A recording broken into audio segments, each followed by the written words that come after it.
A pleasant afternoon, everyone.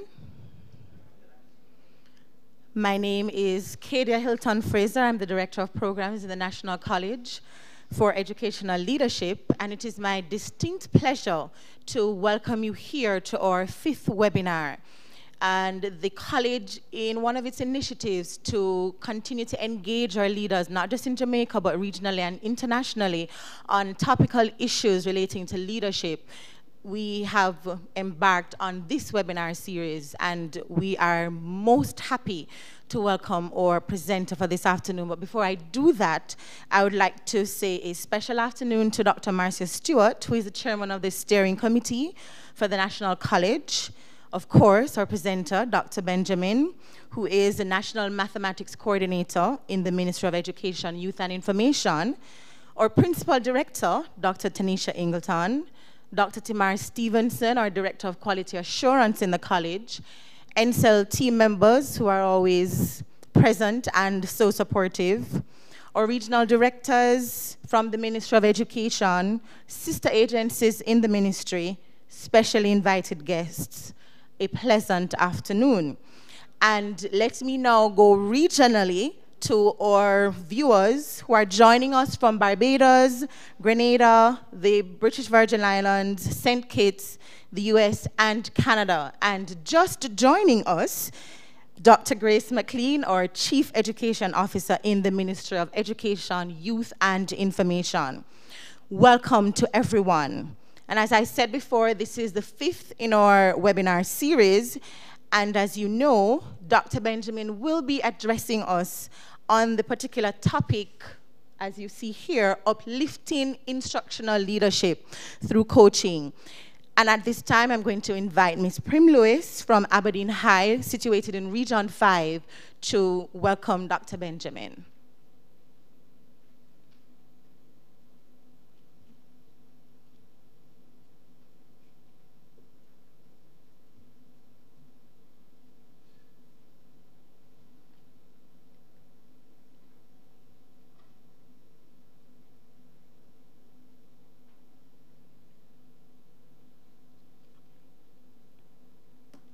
Dr. Grace McLean, CEO, Ministry of Education, Youth and Information. Dr. Ingleton, Principal Director, NCEL. Director of Programs, Ms. Kadia Hilton-Fraser. Other members of the NCEL team, regional directors, other distinguished guests, fellow educators, learners, good afternoon. The privilege is indeed mine to introduce the erudite host of this afternoon's webinar. Dr. Benjamin is the National Mathematics Coordinator with the Ministry of Education, responsible for the development and implementation of policy designed to improve the teaching and learning of mathematics in Jamaica. For the past 22 years, she has served the Jamaican education system at all levels: classroom teacher, principal, teacher, educator, and researcher. She played a critical role in the establishment of the Caribbean Center of Excellence in Mathematics, teaching as a research institute of the Micro University College, where she served as director for a period of 2 years and conducted research on pre-service teacher education as part of the International Comparative Study of Mathematics Teacher Education.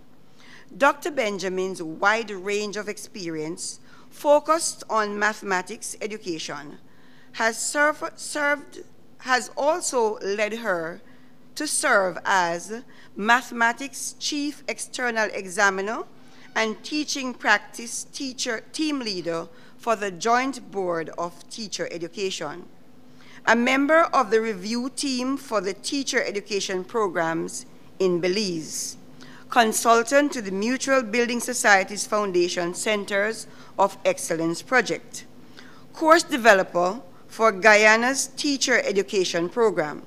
She has written several articles for the Gleaner focused on issues relating to mathematics education in Jamaica.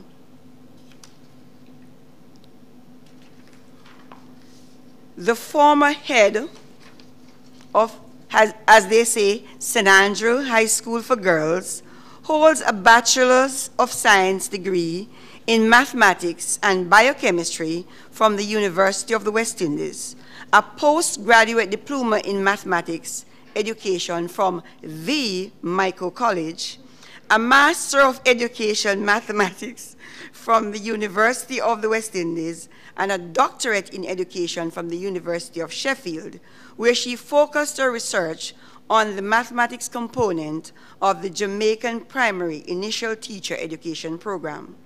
A lover of music and worship, she serves as a member of her praise team of her church and loves to spend her spare time reading. Dr. Benjamin has been married to Albert for 21 years, and they have 3 daughters, Naomi, Elizabeth, and Rachel. Help me put our hands together and welcome Dr. Tamika Benjamin.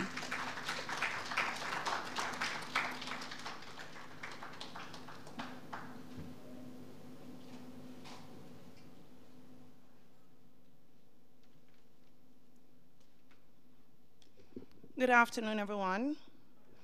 Dr. McLean, it's very nice seeing you. I know you are very busy.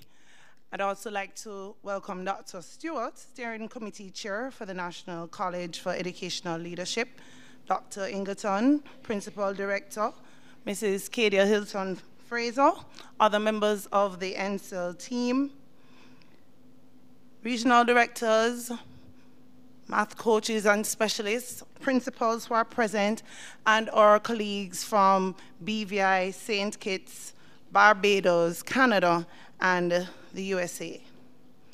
It is indeed a pleasure to be able to participate in this learning exercise, and I trust that it will be a meaningful experience for all who are present. So I've been tasked with exploring with you the topic uplifting instructional leadership through coaching. And I hope that at the end of it, everybody will find something that will be useful as you consider how we can continue to work together to improve teaching and learning in Jamaica. So since 2004, when our task force report on education was released, various aspects of the education sector continue to be engaged in implementing the recommendations of the report. And we have invested significant resources over the years in improving the infrastructure of our schools and in improving teaching quality, or the quality of our teachers. And of course, NSL has played a significant role in working to improve the leadership quality of our principals. Research shows us that school leadership is only second in terms of its importance and impact on teaching quality in terms of its importance and impact on student performance to teaching quality. Leadership is extremely important, not just in education, but generally speaking. And as it relates to education, leadership plays a significant role in shaping our schools, in impacting student performance levels, and in influencing the culture of the school.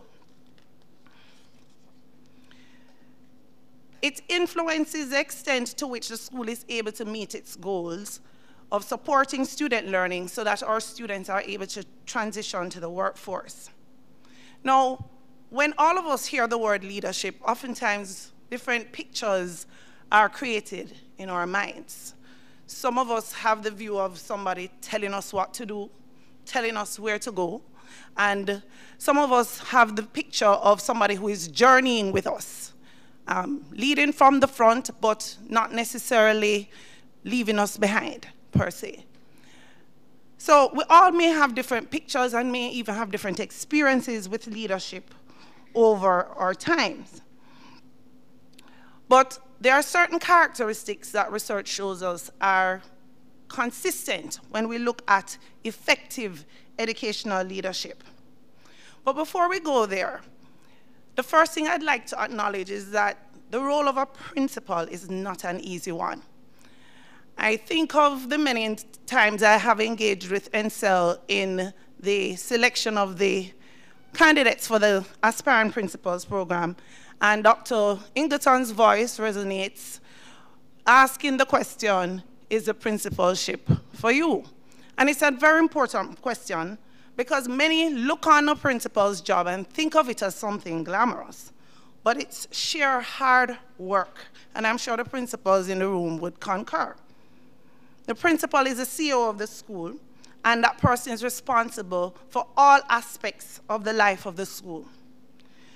Communicating and shaping a shared vision for the academic success of the students, ensuring that all stakeholders understand what the mission of that school is, establishing and promoting high expectations for the students and high expectations for teachers, creating a climate that can support teaching and learning, building the leadership skills of others. A good leader can't just be a leader by themselves. If they leave, the whole place can't fall down. So the principal has to invest in building the leadership skills of others, managing people, which is probably the most difficult part of it, managing data, developing and managing processes, managing resources, and we're talking about the finances, the plant, the educational resources, trying to acquire and build up resources that can promote and support teaching and learning, ensuring that the teaching that's taking place in the classroom is supporting the needs of those students so that they are able to learn. And on top of all of that, the principal has to facilitate trust, has to build partnerships, and has to engage the wider community. The principalship is simply a very difficult job. The extent to which an individual is successful as a principal or as an educational leader is going to depend significantly on their ability to simultaneously manage multiple, sometimes discrete elements of the life of the school while ensuring that the primary goal, teaching for learning, is never compromised. And in doing that, the principal has to find a way to ensure that what's considered their primary role or their most important role as instructional leader is kept at the forefront of his or her mind and time. They have to invest a lot of time in it. They must make an effort to ensure that at all times, learning is visible and it remains the priority and focus of the life of that school. So when we look at what research tells us are the characteristics of effective instructional leaders, some of the things that come to the fore, including investing in building the knowledge of their teachers, challenging existing beliefs. If you're a principal of a school and the school may have a reputation and teachers may have bought into feeling that these students will not succeed beyond a certain point, it's the principal's responsibility to challenge that mindset and to change the existing belief systems and establish new belief systems within the teachers. It's the principal's responsibility to find ways to improve the classroom practices so that student performance levels can improve. And some of the ways they can go about doing this would be facilitating ongoing, targeted professional learning opportunities that are focused on strengthening the teachers' competencies so the students are able to learn. And again, establishing high expectations for the teachers. Whitaker and Yuan put forth another list of characteristics. They talk about the principal being an inspirational resource for the staff. The principal creating a learning-oriented culture and a learning-oriented climate, which means the school in and of itself, all the stakeholders in the school are constantly learning. It's not just the students learning, but the teachers are learning, and the principal is actively engaged in learning. Again, the importance of communicating a vision and a mission and developing and maintaining positive relationships come up. So there are certain characteristics that are consistently evident in research. While there is an acceptance of the extreme importance of instructional leadership, that role in the life of the principal, there is a growing recognition that it is almost unrealistic to expect the principal to effectively manage all of these other things and focus only on instructional leadership.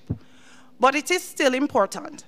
And so as I did my reading and I looked at how some other practices in other educational jurisdictions, one of the things that kept coming to the fore was the need to identify strategies that could be used where the principal was able to build a core team and delegate some of those responsibilities while still taking and keeping hands on the instructional leadership life of the school. And I want to put forward this afternoon, that coaching is an approach that can be used to build capacity and help individuals improve their performance. Now, generally when we think of coaching, and I think maybe up until recent times, most persons would think of the word and associate it with the sporting arena. But that understanding of the concept of coaching has been broadened over the years. And coaching is simply built on the premise that the individual has the answers, they have the resources within them to achieve the levels of improvement that they need to in their own practice. But this doesn't necessarily mean that that person is already a master of their craft. Now, there are 10 to 15 types of coaching. We have relationship coaching, career coaching, we have personal or life coaching. So I have personal goals I want to achieve. I want to look at what are the factors in my life, in my behaviors that are preventing me from achieving those goals. Business coaching, where you will have other persons in business who have already succeeded, engaging someone who is at the beginning of their journey in looking at things that they need to address so that they too can succeed. Executive coaching, which is an approach used to build and strengthen the capacity of persons who lead large companies. And then we have performance coaching. And performance coaching is really designed to help an individual improve their practice, their performance. And I'm going to spend the rest of the time focusing on performance coaching specific to the classroom context. Now, there are three approaches that one can take to performance coaching. The first one is instructional coaching. A teacher and the coach are involved in 3 stages of a cycle. The pre-observation stage, they'll work together. There's an observation stage where the coach observes the teacher in practice. And then there's post-observation where there's a discussion on what the teacher did. This is pretty similar to the coaching strategy that we use with the national math program. Our coaches would engage the teachers in planning, so that's co-planning. It's not the coach planning for the teacher, but planning with the teacher. Observe. Sometimes we teach with the teacher. We may facilitate demonstration lessons. And then there's a discussion at the end of the process. So that's instructional coaching. Then you have what's called transformational coaching. And that model basically says that you continue to work with the individual to address a gap in their practice until they have mastered the new strategy. So for those of us who have ever worked with teachers, you train and you leave them, and they may attempt to implement the new strategy for a period of time, but if they face a challenge or they become uncertain, they stop. So the concept of transformational coaching is that you continue to work with the individual until that practice has become a natural part of how they operate. And then the third type is cognitive coaching. And this is a process where the teacher is allowed to work with the coach to explore their thinking, so it's now more reflective. And the goal is to help the teacher to be more aware of the decisions they are making in the classroom and how those decisions are affecting the learning process and the learning outcomes. Now, you can blend any 2 or all 3 of those to create a unique coaching model for any context. and that's called blended coaching. But regardless of the approach that you're using, it's important to note that the focus is improving the practice of the teacher so that there are improved student outcomes. And we're focusing on helping the teacher to overcome challenges that they may be facing in the classroom. So I want to take a closer look at cognitive coaching, because I believe that it is the most suitable approach that a principal could adopt and adapt to help him or her develop an instructional leadership model for their school, or help them effectively carry out their instructional leadership role. Now, cognitive coaching is cyclical. In fact, all coaching models have a cycle to it. And there are several cycles. And I'm choosing one particular cycle that I think is simple, has few enough steps in it that everybody can remember where they are in the process. And the first phase is reflection. And here the teacher is required to look at their own practice, and the coach uses questions to focus the teacher's attention on student learning. Very often when teachers are observed, we tend to focus on what the teacher did. You know, did you ask the right questions? But the coaching model flips it. You do not focus on what the teacher is doing, but you actually look at the responses of the students and then evaluate to the teacher from that angle. Okay? So the first point is reflection. The second one is goal setting. And in this phase, the teacher sets goals. So based on whatever may have been, the teacher may have recognized, because this is not about the coach telling the teacher anything. Based on what may have come out from that initial discussion, the teacher now determines this is a particular area I want to focus on, and sets a series of goals that they want to accomplish over a set period of time. And importantly, determine some strategies that they're going to use to ensure that they're able to achieve their goals. And then they move to the third phase, which is the learn phase. And in this phase, the teacher owns their professional development by doing research, if that's one of the strategies, observing another colleague who may have mastered the issue that they are struggling with, or accessing professional development opportunities that may be made available, whether through the regions or through the school, to address the gap that they would have identified. And then the teacher goes back to implementing what they have learned, and in that phase, the coach comes in and observes, and then engages the teacher again in a discussion. When the observation is done, the goals that were established in the first phase become the focus of the conversation. And again, it's not about the coach determining to what extent the goals were met, but engaging the teacher in a conversation for them to evaluate or reflect on their practice to see to what extent have I actually achieved my goals. The coach's interaction, as you will notice throughout the entire process, is driven by questions. So the coach is not telling, the coach is not judging, the coach is not evaluating the teacher. The coach is using their knowledge and experience and their competencies to drive a conversation with the teacher so that they can almost, you know where you want to go. So it's not that the coach doesn't make any observations, but the power of the coaching conversation is in the ability of the teacher to recognize the issue, rather than for me to say, you were wrong, you did this wrong. So I made a point a while ago I want to emphasize that the coaching exercise is not evaluative, it's not judgmental.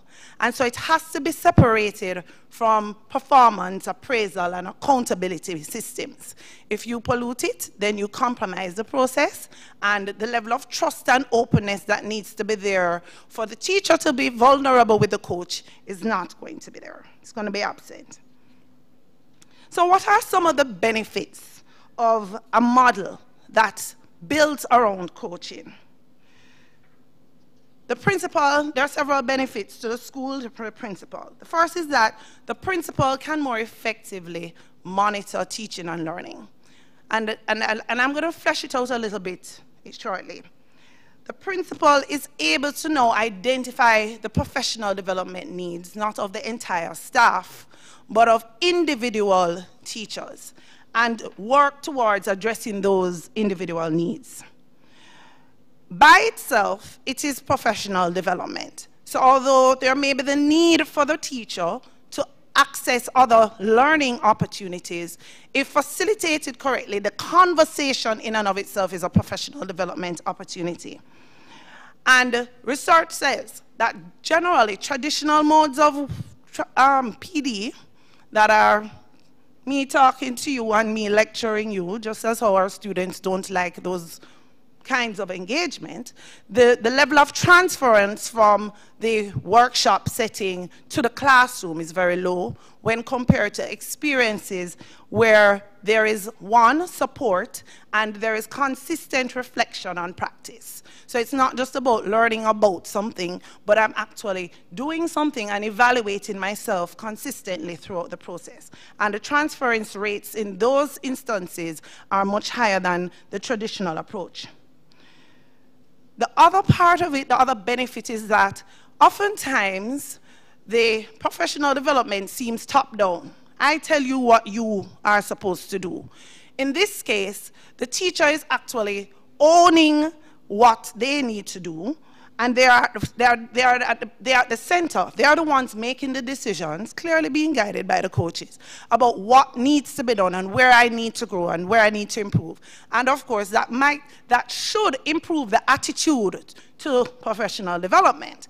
Because if I am going because I recognize I need to go, I'll approach the experience differently than I'm going because you say I must go to the session. So that's another benefit. It offers a shared approach to instructional leadership. The process is led by the principal. It's owned. The principal is responsible for it. It's monitored by the principal, but it involves other persons within the school context who can offer that kind of support. There are other teacher leaders, whether it's a HOD or another teacher a master teacher, or another teacher who has a record of excellent practice. So the principal is now sharing some leadership responsibilities, and that is now fostering leadership skills and competencies in other individuals. It allows the principal to monitor and evaluate where are we in the curriculum, because the conversations that have to be taking place would have to be looking at what should we be doing, where are our students, what are they learning, what have they mastered, and what haven't they mastered. So the principal has a more consistent handle on what's happening in the delivery of the curriculum. And as a result, the principal is able to keep teaching and learning at the forefront of his or her mind and his or her practice. So how can the principal integrate coaching into their approach to instructional leadership? There are 4 things that the principal would need to do. The first one is thoroughly assess the context in which they're operating. Then they need to select the strategy they're going to use, find their coaches, and come up with how they're going to guide, monitor the process. So let's take each one of them. Assessing the needs.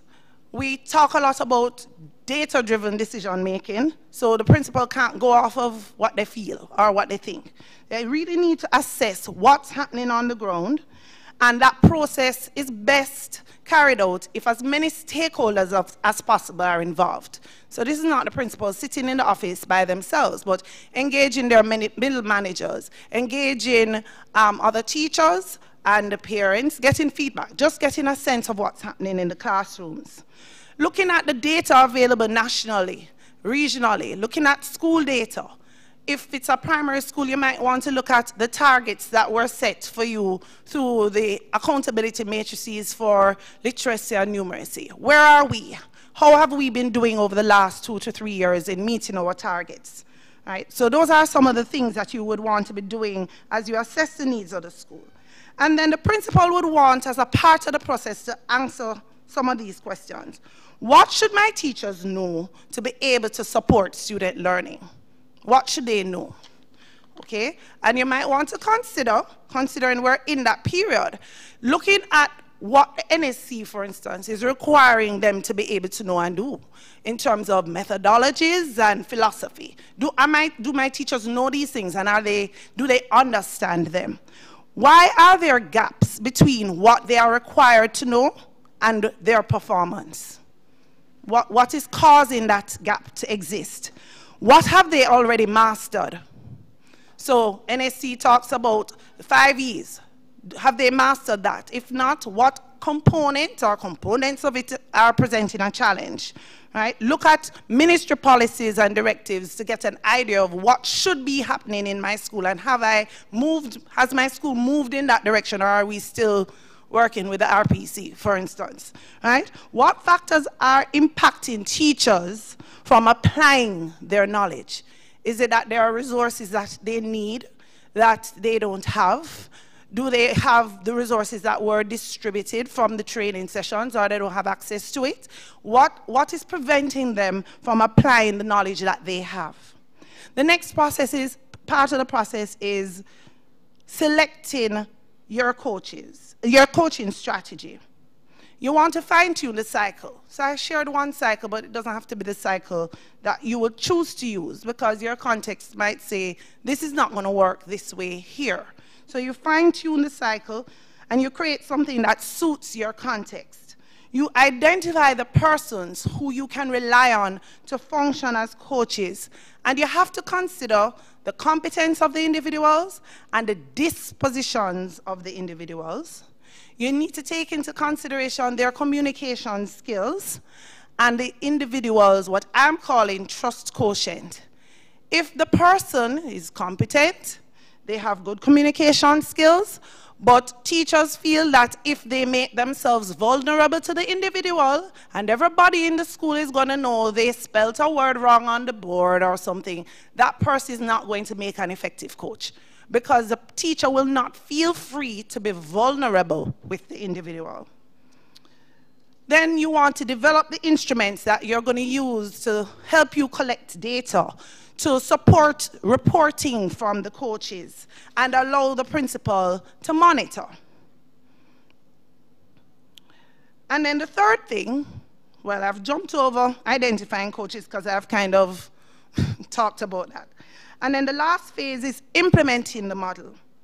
And this is where you have to spend a lot of time defining the roles. So you don't want persons who are functioning as coaches feeling that they are supervising the teachers. It needs to be very clear what their role is, what relationship they have with the teacher.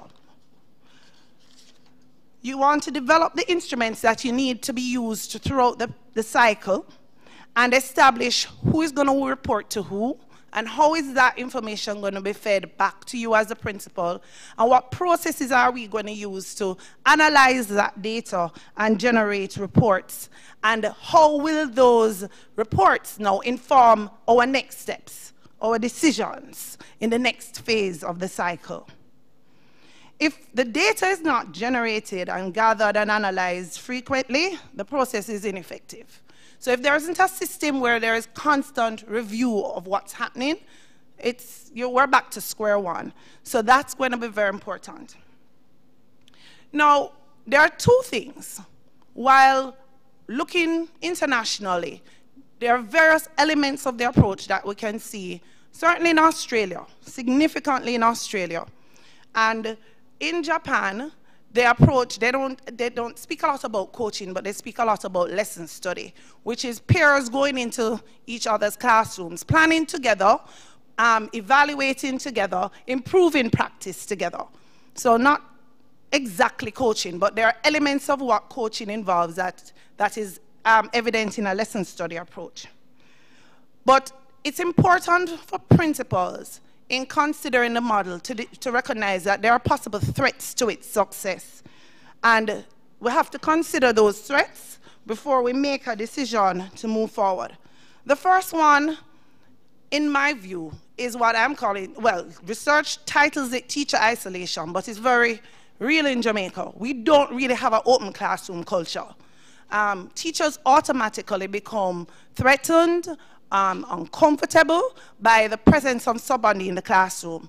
And the thought of somebody being there to help me may be difficult for somebody to understand, because we normally only go in to do our evaluations. So that culture, that's a culture shift that has to be taken. And it might threaten the success if we don't manage it properly, talk about it properly, engage teachers, listen to their fears, and then work it through with them so they understand what the process is. So that's one threat. The second threat is actually, for me, more significant. And that's the one of whether or not there is relational trust in the school. And that is, relational trust speaks to the quality of interpersonal social exchanges that takes place. What are the relationships like in that school? What are the relationships between the teachers in the school? What's the quality of the relationship between the teachers and the principal? How do students and teachers interact in the school? Now, when we think of relational trust, there are 4 things that they say are important in a setting where there is relational trust. The first one is respect.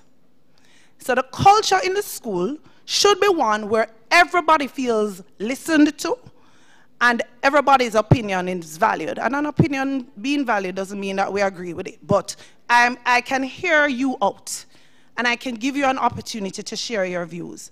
The second one is that there is competence.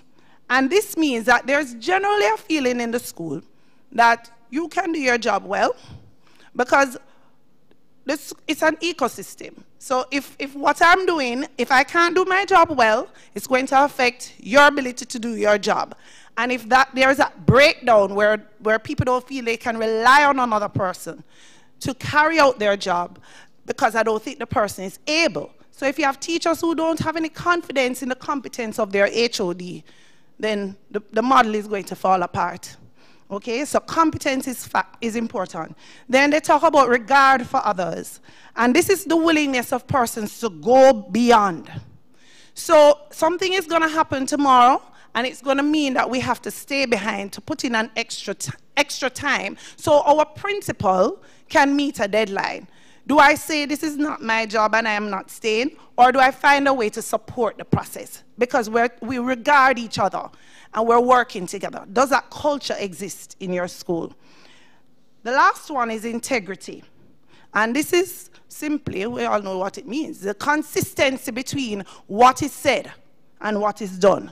So if the rules shift and change depending on who is there, then there is no relational trust. I can't rely on what was said. I can't rely if we say, well, the cycle is so-and-so and the information is not going to be used to evaluate you. I will not trust that, because there is not that consistency in word and action.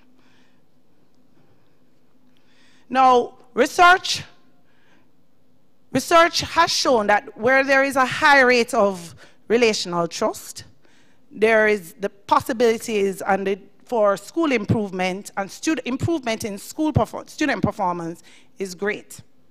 And where there are low rates of relational trust, it impacts school improvement and hence student performance rates.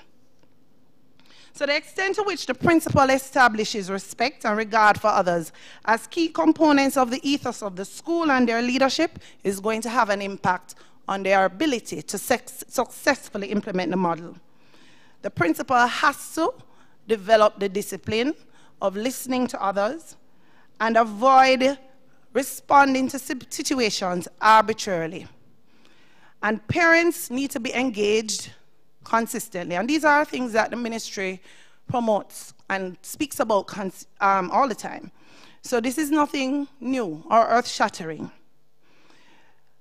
One point that's interesting is that it's actually easier, and it may be understandable, to facilitate and generate relational trust in a small school than it is in a large school, because you have fewer people. I see the principal more often. The principal is not as distant, so I'm not necessarily hearing things through multiple persons, and so it's easier to build and foster relationships in those settings.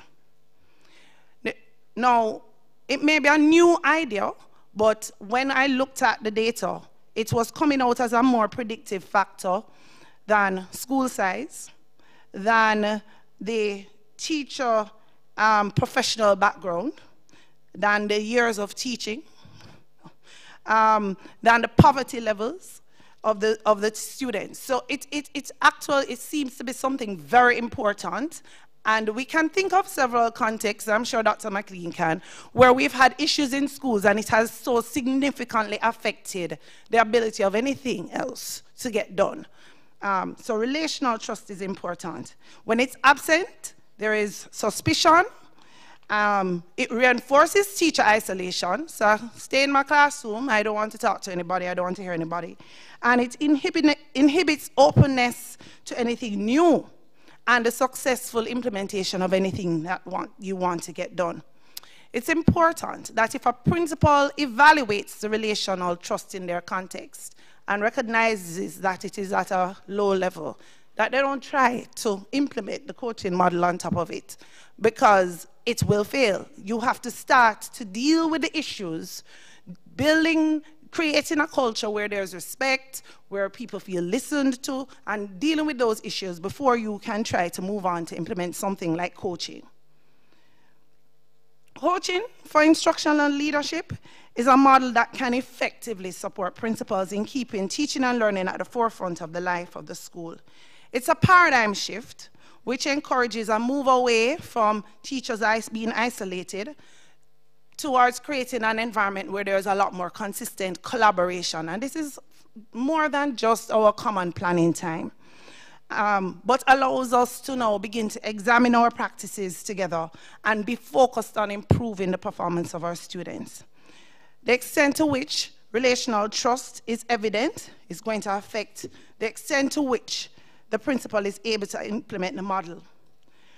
As I close, I want to highlight some leadership principles that, as I particularly read the section and researched the issue or the concept of relational leadership, some of the things that stood out to me, and as I consider some of the things sometimes we hear when we engage persons in school. And just to remind, not just principals, but all of us who lead in any way, shape, or form, some things that we should consider to be a part and a feature of the leadership we offer.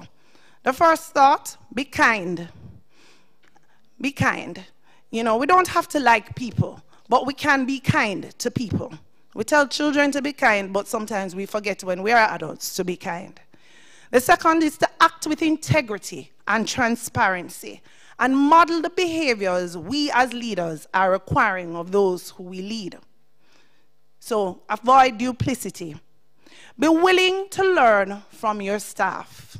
There's nothing wrong with saying, I don't know that, you know how to do that, show me how to do it. And if we talk about lifelong learning, it means that even those of us who lead must always be willing to learn something new. Maintain an encouraging tone. We can't always be negative, even if we're not so happy or comfortable or positive about something, but our tone should always encourage others to press in and move beyond their fears and what they may be discouraged by. And develop an atmosphere of empathy in your school. Remember that while we will develop and implement new systems, whether it's the one that I've suggested or looked at, or we are working on something that has already existed, we are leading people and not systems. We must know our staff, develop an appreciation for their uniqueness as individuals and for their uniqueness as a group. So don't look at what's happening in another school and think that, oh, those teachers over there, the context may be very different. And so we have to deal with our staff from that perspective. And when we need to take all of that into consideration when we're planning and preparing for change. As I reflected on these ideas, my mind went to 1 Corinthians 13, a scripture often associated with marriage and family. But the truth is, the principles it exposes are applicable and must be applied for those of us at least who claim Christ as our own to all aspects of our lives. We're tasked with ensuring that more and more every day, we ensure its qualities are evident in the ways in which we engage others, whether we are leaders or followers. And so I close. Love is patient. Let's be patient with those we lead and with those who lead us. Love is kind, so let's be kind to each other. It doesn't envy. Be willing to celebrate somebody else's successes. It does not boast. Exercise humility at all times, even if you are better or know more about something than somebody else. It is not proud, so do not be too afraid to say you don't know or you are sorry if you are wrong. It does not dishonor others. Be careful how we speak to and about other people. It is not self-seeking. So the knowledge that we have and the experiences we have, they are not for our own advancement. If we're focused on the students that we have, then whatever I have and whatever I know should be invested in advancing their welfare. It's not easily answered.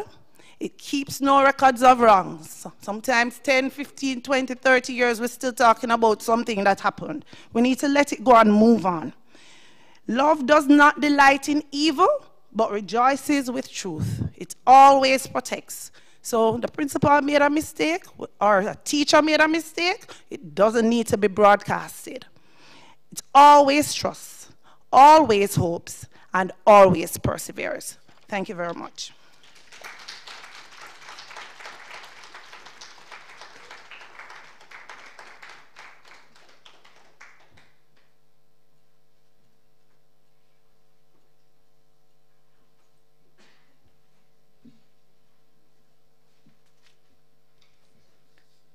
Can you join with me in applause again for Dr. Benjamin's presentation?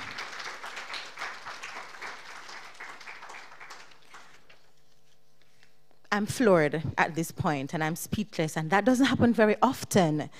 But Dr. Benjamin, I think your presentation was so fulsome. You covered every single aspect that I sat there thinking about, and even before you got to the point where you spoke about the issues for implementation, because that's the question that came to me, and I said, okay, this is great, these different models that you're proposing and the combinations based on the context.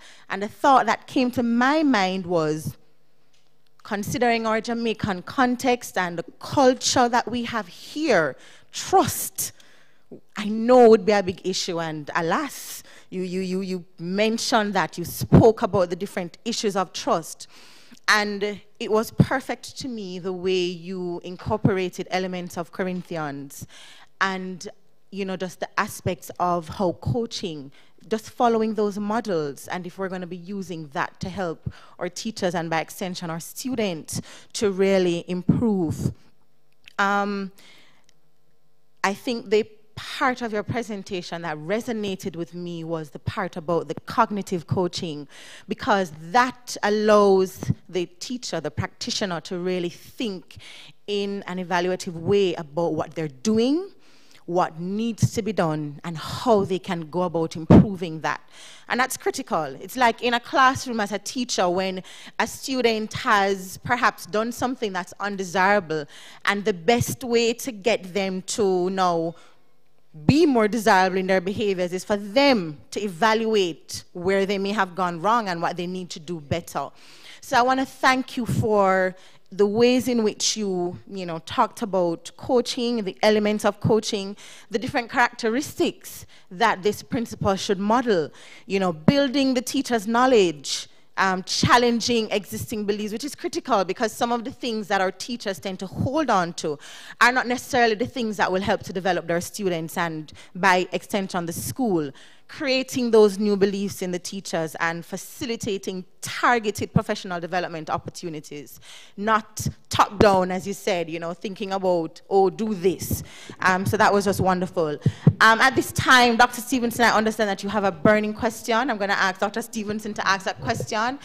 And if there is anyone else in the audience who may have a question, and Colin, do we have anyone online who has a question? Not at the moment. So we're going to ask persons within the audience to pose a question to Dr. Benjamin. Okay, thank you, Dr. Benjamin, for your presentation. What I want to find out from you, though, you would have done a lot of research prior to this. What were some of the methodologies and design used in the research, and what were some of the limitations based on your review?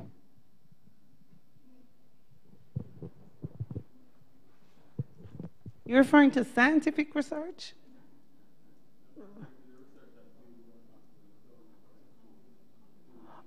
Okay, well, some of the okay, I just want to make sure I fully understand your question. You're talking about limitations to the model or limitations to, because when he's using the term research, I kind of go in one way. Okay, so you focus on instructional. That you did quantitative correlational research to determine. So most of, no.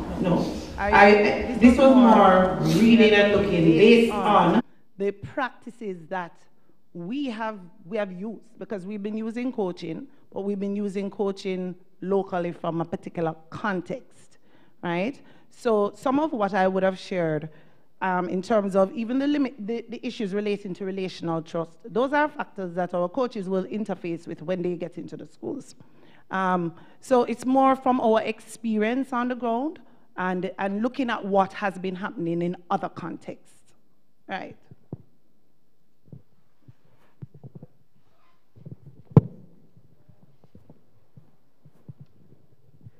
Dr. Benjamin, thank you very much for this thorough presentation.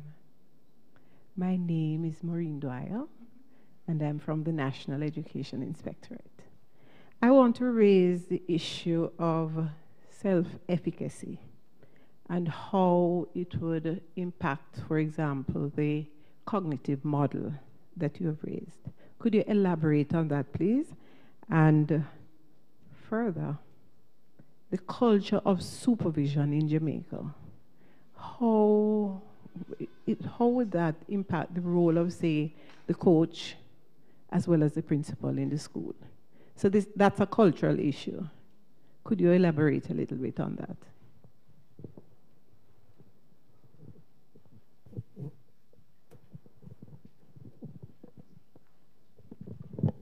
In terms of the self-efficacy of the teacher, which is the teacher's belief, how the teacher believes they are able to carry out their job. I believe it must be a factor. It's going to impact the kinds of conversation. It's going to impact, first of all, their willingness to engage the coach. Because most times, people have a generally true assessment of their abilities. And of course, it will depend on, let's say in a primary context, a primary school context, a teacher who knows, let's say, math is not their area. Engaging in a conversation with somebody about it, there may be an unwillingness to be vulnerable. But I think the approach of the coach is going to be critical to, over time, breaking down those barriers. In terms of our supervisory culture, that's a big issue. That's probably even more of a possible deterrent to its success, particularly in contexts where the history has been that what has come out of those experiences has been negatively used. So it's going to be very, very, very difficult moving forward to erase that. I really think that when I looked at it, I said, as leaders in our education system, we really have to be looking at how we have treated people. And therefore, some of the things that we want to implement, we are limited because of our history, whether it is our actions or our words. But those are real issues. And I think it is to our benefit to change how we see supervision as being moving from something that is punitive to something that says, I'm here to help you become better and to support you so you can become better. If you become better, it helps our students. And so we go back to who we are here to serve in the first place. And so I'm here to help you to become better so that we can better serve our students.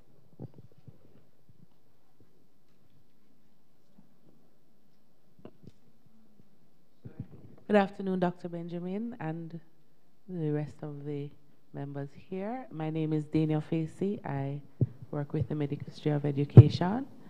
I wanted to find out from you, Dr. Benjamin, if you could just share with us a story of how you would have used this model in your own practice, maybe in one of your former experiences to the ministry or even now, to turn things around.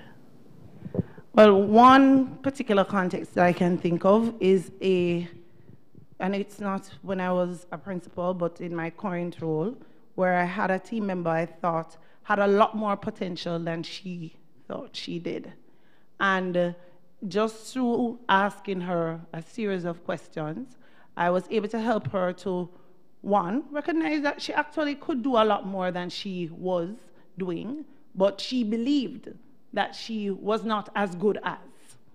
And so I worked with her through questioning to evaluate herself, to look at what she did, what she knew and was able to do, to identify what she needed to, the areas she felt she wanted to focus on for growth. Again, using just questions to help her develop a plan of action for herself. And we met maybe once or twice after that, where, again, I used just questions to have her review what she had done, the impact it had had, how she was thinking and feeling about where she was, but also the impact of it on her practice and those other persons she was working with. And since then, there's a lot more willingness to step out of the box, a lot more willingness to do things that she was not so comfortable doing before. So that's one point that has come to my mind very quickly, where I've tried to use more of the cognitive approach to working with somebody, helping them develop their own goals, implementing, and then looking back to see where it has taken them in their own professional journey. Thank you, Dr. Benjamin. We have a question here from one of our viewers online. His name is Andre Chantilope. Didn't state the location, but he has a comment and then a question. He says, I have seen many areas that I need to adjust. This was most informative, but I need to know, where do I start?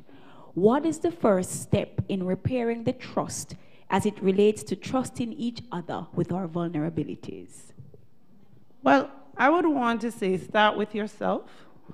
And, you know, I can't think of anywhere else to start. You can't change others and can't change context if you're not willing to acknowledge where you are and where you need to go. So I would want to say start with yourself and begin. You can't probably do it with your entire staff depending on your role, but slowly begin to engage in those conversations where we're looking at self and we're looking at school and what we want to accomplish and what do I need to change. So it's more the kinds of conversations that you begin to have with your team members and being willing to make yourself vulnerable at the same time.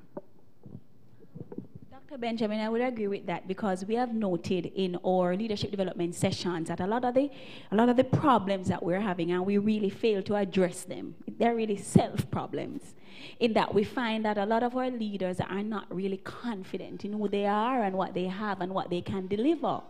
And so they become intimidated, you know, by other members of staff around them, and this issue of coaching is not something that they will readily embrace because of that, the weaknesses that they themselves think they have. So how can we really get our leaders to really recognize that they are unique in what they have? If they did not have certain strengths, they wouldn't be where they are, and that they should just embrace the challenges and be vulnerable in the situation so that they can grow themselves and their schools? I think the first thing I'd want to say, I don't know anybody, well, so let me not say I don't know anybody, but very few people go throughout a day without at some point feeling inadequate. I think that's just a natural part of us as human beings. But for me, if you are going to constantly focus on what you perceive as your inadequacies, it will begin to manifest itself in your behaviors and your actions. Because once we begin to focus on what we are, what we think we are not, it begins to, I now want to find a way to make you not notice it so much. And so I begin to behave in ways to try to downplay what I perceive to be my inadequacies. So I think the first thing is to recognize there's really no human on this earth who is perfect. All of us have areas where we are strong, and all of us have areas where there is room for growth. If I can celebrate my strengths and recognize where I am not so strong and say, Dr. Ingleton, you're very good at this. Come along and help me. I can learn from you, and you can learn from me. I think it's just changing the dialogue, not necessarily seeing weaknesses in our abilities as threats, but seeing them as an opportunity to grow. And so I think it goes back to just the perspective that you have. If you're going to see it as a threat, then everybody around you becomes a threat. And so that kind of negative atmosphere builds. But if I see that I have a team and there are things I'm not good at, but boy, I have some great IT persons, and so they can help me with that. And I have persons who are creative, so if I have a presentation to put together, and they can help me with that. And what you will find is that just as much as you make yourself vulnerable, people will feel comfortable saying, Miss, I'm not good at that. Could I learn from you? And the conversation and the tone of the environment will change over time. Just one more from our viewer online, Marisol Walker. Could you elaborate on whether the coach should be competent in the subject area? Oh, most definitely. From a cognitive coaching perspective, that coach can't have credibility if they are not. So for instance, if I know that there are certain contexts where we have misfits in the system, and we have persons who may even be leading departments, and they are not qualified for that teaching role in terms of whether it's a math or science. It's going to be difficult for that person to function as a coach. Because remember, while you're not judging or evaluating, the questions that you ask must come from somewhere. So you should have some knowledge base and some competence in the area to be able to develop the questions that can help the person. So that is going to be critical.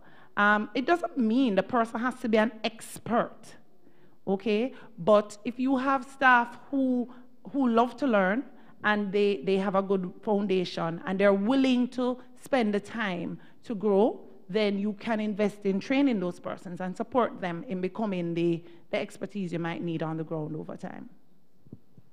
Can I add something to that?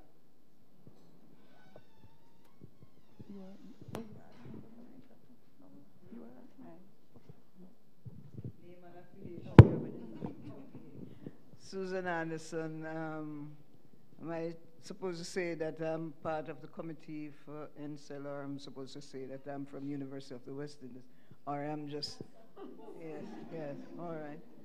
Okay, Dr. Benjamin, nice to meet you. I've seen you on television, so since I'm not at the Ministry of Education. Yes, I like your approach, your presentation. I'm suggesting also that that request that Dr.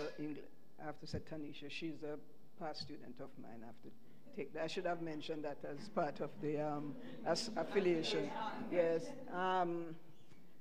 Something about the person who asks from another location, the comfort zone, the comfort level, and so on. I'm suggesting that maybe what could be added to that is exposure to cognitive learning styles. So because that will help individuals to understand their strengths and their weaknesses. So it's along the line that you have been advising. But I think the actual exercise, you know, doing the test to find your unique style will help people to be more comfortable and accepting of the help that they can get from others. Because yes, I'm strong in this, I'm not so strong in that, but so I can help somebody with my strengths, and I can benefit from somebody's strengths where I'm weak, etc. Agreed, and I do also want to add that just as how we talk about the teachers identifying their professional development needs, the leadership must also be willing to identify where they need professional development and be proactive in accessing it. And I think once the team members see that, my principal is willing to go to workshops and so on, you set the tone for them to follow. As I said, model the things you want them to do. So if you want them to be able to go to workshops, when workshops are announced for principals, you can't be bad-mouthing the ministry. Because you set a tone right there so that when it's time for them to go to the workshop, but you don't want, people may not voice it, but that's what's in their mind. So be willing to subject yourself and access the opportunities for the professional development that are made available. Good evening again, Dr. Benjamin. Having sat through your presentation, I must tell you that there are so many aspects of it that I could have zeroed in onto, but relational trust resonates with me. And as an administrator, I do my best to establish the trust factor in the institution. However, one of the things I have found is you will find that you have issues now with middle managers where the persons that they supervise sometimes have issues trusting them, because my office is very open, and so my teachers find me freely. What I find is that rather than talking to my department head, I end up going to share my deficiency, my issue, my challenge with my principal. When redirected to say, have you spoken to Dr. Benjamin about this?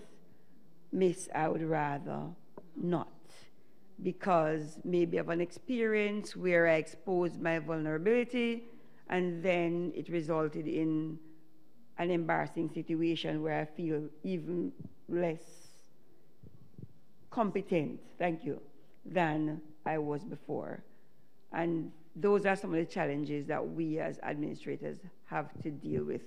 Could you help us understand how do we deal with these middle managers, especially when some of them are ingrained in the position and you're even younger in the institution than they are, and you try your best to do subtle maneuverings and all of that, but you realize that nothing is working.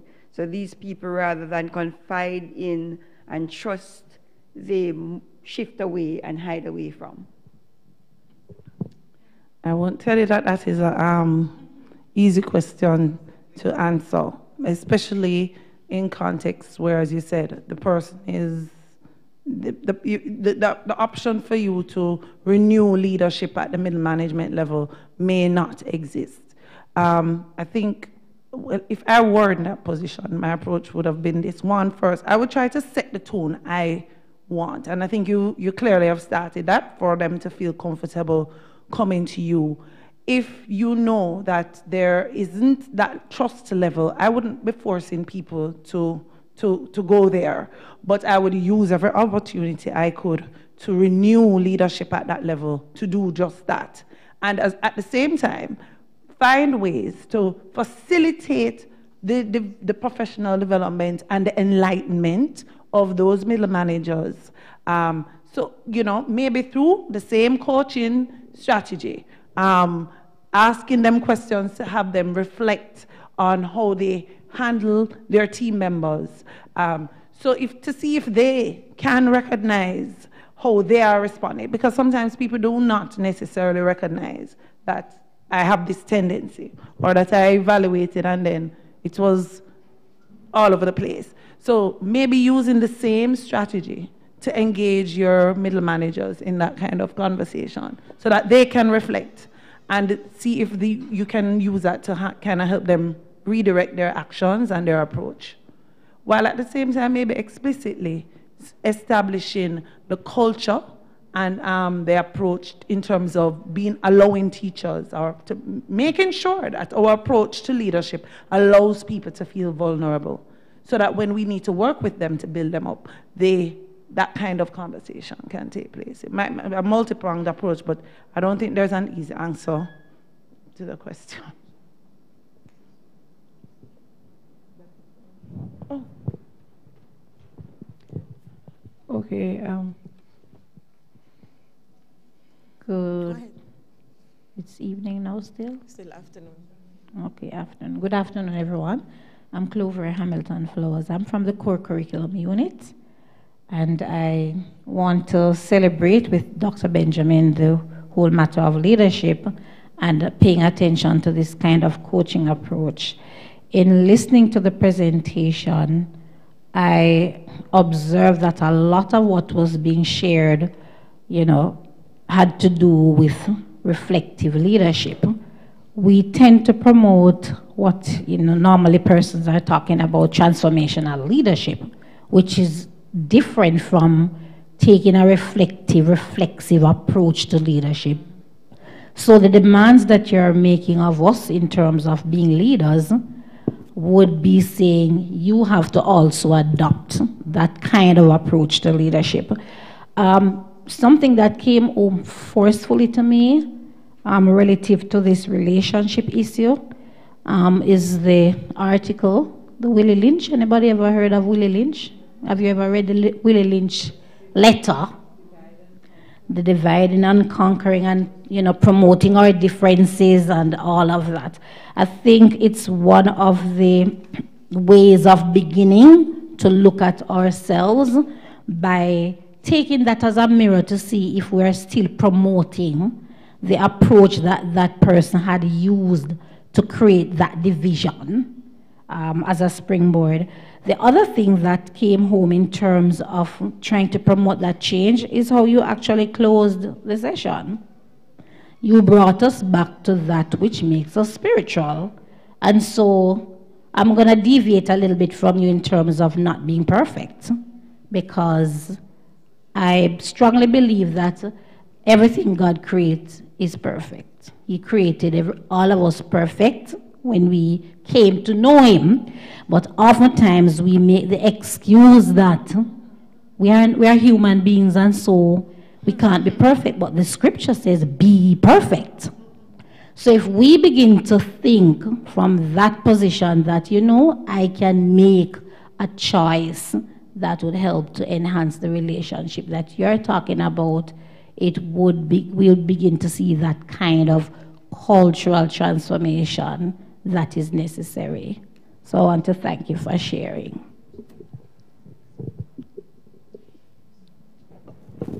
Last question. Thank you. It's me again. It's not a question, really. I just want to add something to what I said earlier.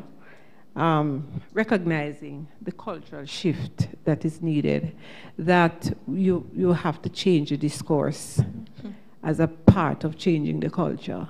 And so just to add two little terms to what you've said already, non-judgmental. It's very important to understand. You can listen without being a judge. True. And I think it sort of allows persons to open up a little bit more. And the other word is other term is a critical friend. So sometimes you're not going to keel over and die. I want to just look straight in your eyes and say, you know what? You could do better. Yeah. And let's talk about it. So just to add that to the discourse. Final comment, Dr. Ingleton. Yes. And this comment is from Mr. Shantilope. He said, I am truly inspired. I cannot wait to start. Exposure to a discussion of this nature should be mandatory for everyone in a leadership position. Thank you. Wow. I think that sums it up quite nicely. I do believe we all have things to think about, and especially when we are thinking from the angle of starting, as Michael Jackson says, with the man in the mirror. Please feel free to view our previous webinars that we have done, Professional Growth and Accountability, that would have been done by Dr. Ingleton, Health and Wellness in Leadership, Dr. Rosalie Hamilton, Leadership from the Top, Creating a High-Performance Education System by our Honorable Minister himself. And the fourth one would have been done by our permanent secretary, Mr. Dinoy Bernard, who did Key Leadership Challenges for Present and Future Executives. And interestingly, our CEO will be doing another leadership webinar on the 11th of June, and that will be preparing for the fourth industrial revolution, how Jamaica prepares. And so we welcome you to, with Dr. Fritz Pinnock, I should add, from the Caribbean Maritime University, Professor Fritz Pinnock, my apologies. So that should be quite interesting, lots of engaging conversation to take place there. So please search for those webinars on our YouTube page. Also, we want to invite you to go to our NCEL website to view the article that Dr. Novlet Plunkett would have done on STEM education. It was a pleasure having us today, those who would have joined virtually from the different countries. We thank you for being with us. I want to thank in particular as well the persons from UE who would have lent their technical assistance in terms of the webinar and doing the, you know that technical word? So you know where I'm challenged, right? Yes, and I accept that, right. And I want to thank the members of the NCEL team as well, Mr. Neal, Ms. Muir, Ms. Lumley, Mr. Rankin, Mr. Bailey, Miss Hemond, Ms. Hunt, and Ms. Wilson. Refreshments will be served on the second floor in room 201, so please join us for refreshments and, of course, continue discourse in another context. Thank you so much and have a wonderful evening.